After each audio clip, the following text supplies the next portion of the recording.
Now the next standard is ISO 22000. What is that? Basically food safety management system. Okay, so ISO 22000 sets out the requirement for the food safety management system and can be certified to it. So it maps out what an organization needs to do to demonstrate its ability to control the food safety hazards in order to ensure that the food is safe. So it can be used by any organization regardless of its size or position in the food chain. So basically वो organization जो food chain से belong करते हैं या food and कह सकते हैं perishable commodity पर, जैसे मिल्क प्रोडक्ट है, ठीक है, इन सब पर बिलोंग करते हैं, तो वो सब ये food safety management system adopt कर सकते हैं, ठीक है, 22000. So ISO 22000 intends to define the food safety management system requirement that companies need to meet in order to comply with food safety regulations all over the world. ठीक है, तो ये basically standard क्यों फॉलो किए जाते हैं? इनका सबसे बड़ा रीजन होता है कि ब्रांड बिल्डिंग है। बाहर आप कहीं पर भी, जब आजकल ग्लोबलाइजेशन का टाइम है ना, तो ग्लोबलाइजेशन में क्या है, बेसिकली आप कहीं पर दूसरी जगह पर किसी दूसरी कंट्री के साथ जब ट्रेड करते हैं ना, तो उनकी कुछ गाइडलाइंस होती हैं कि भाई आपको कुछ ना कोई ऐसा स्टैंडर्ड फॉलो किया होना चाहिए, ठीक है, तो इसी तरीके के आपको कोई ना कोई स्टैंडर्ड आपको लेने पड़ते हैं, ठीक है।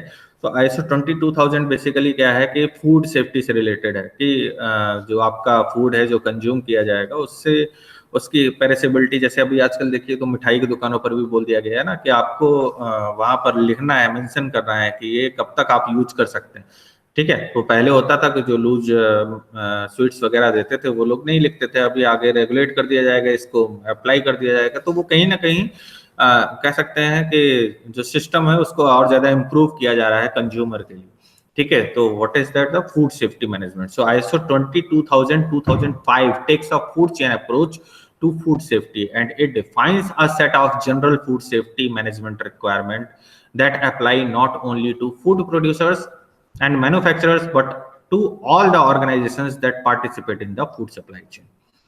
ठीक है, तो हर एक मतलब जो भी कह सकते हैं सप्लायर है, मैन्युफैक्चरर है, डिस्ट्रीब्यूटर है, रिटेलर है, जो भी है उस चेन में बिलोंग कर रहे हैं, ठीक है, इसलिए इसको फूड चेन बोला गया। बेसिकली है क्या? फूड सप्लाई चेन, ठीक है। तो जो भी मेंबर इसमें बिलोंग कर रहे हैं वो इसको अडॉप्ट कर सकते हैं।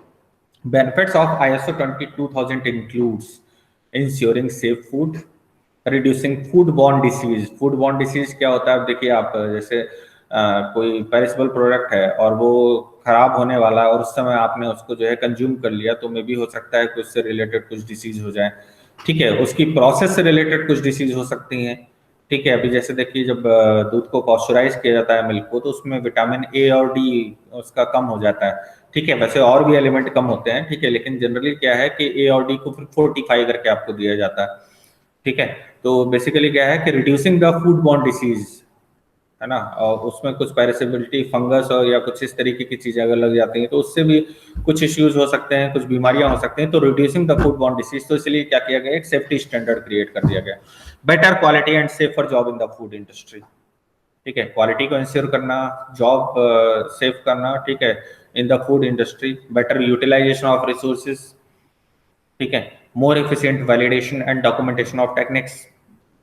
जैसे आप देखिए जो मिल्क सेक्टर में टेस्टिंग है, तो अभी लगभग 26 पैरामीटर्स हैं जिस पर ये आपका मदर डेयरी टेस्ट करता है। अभी इससे पहले 2 साल पहले मैं गया था तो उस समय 20 के आसपास ही टेस्ट हुआ करते थे, तो फर्दर आप देखिए तो 2 साल में ही आप देखिए तो 6 टेस्ट बढ़ गए। तो what is that? Basically to ensure the safety of their consumers, ठीक है, उन्हें लगा उस तरीके के केसेस आइडेंटिफाई हुए तो उन्होंने फर्दर टेस्ट भी बढ़ा दिए, ठीक है। So more efficient validation and documentation of techniques, methods and procedures increase the profit and increase the potential for economic growth and development. अगर आप जो भी फूड आप डिलीवर कर रहे हैं अगर वो सेफ है, ठीक है, कंज्यूमर्स के लिए, तो आपके पास कंज्यूमर बेस बढ़ेगा बेसिकली, ठीक है। तो increase the potential for economic growth and development. Okay, so these all are about the introduction of this standard, that is ISO 22000. तो basically ये standard जो है वो आपका food safety के regarding है, ठीक है। So do you have any doubt or query regarding this? You may ask.